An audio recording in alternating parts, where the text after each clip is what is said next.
Bleu 7-9 sur France Inter. Nathalie Fontrelle, vous nous parlez donc d'une première en Europe, le plus grand immeuble en bois massif inauguré ce matin à Ris-Orangis. Et c'est le bois qui va chauffer le bois. Cet immeuble en épicéa sera équipé d'une chaufferie biomasse et d'une pompe à chaleur. Son principal intérêt, c'est sa faible empreinte carbone. Sa construction évite les émissions en CO2 d'un trajet de 120 000 km en voiture. Les panneaux, les murs sont préfabriqués, empilés les uns sur les autres sur des camions. C'est plus économe que le transport d'autres matériaux. Il divise en effet par 8 le nombre de rotations des poids lourds. Sur place, c'est plus un chantier d'assemblage que de construction.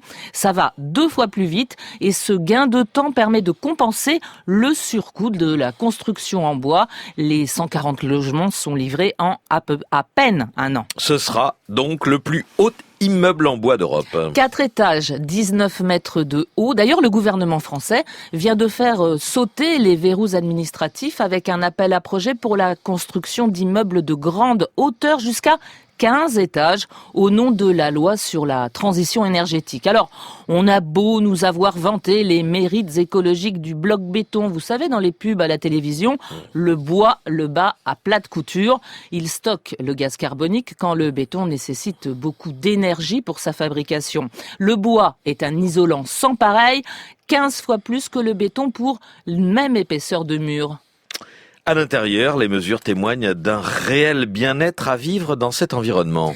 Le bois régule l'humidité dans les logements, il diffuse la chaleur, les sons se propagent différemment, ils sont plus feutrés. Alors je sens qu'une question vous brûle les lèvres. Oui. Et le risque d'incendie. Voilà. Avez-vous déjà essayé d'allumer un feu avec une grosse bûche bien compacte ? C'est compliqué. Bon courage.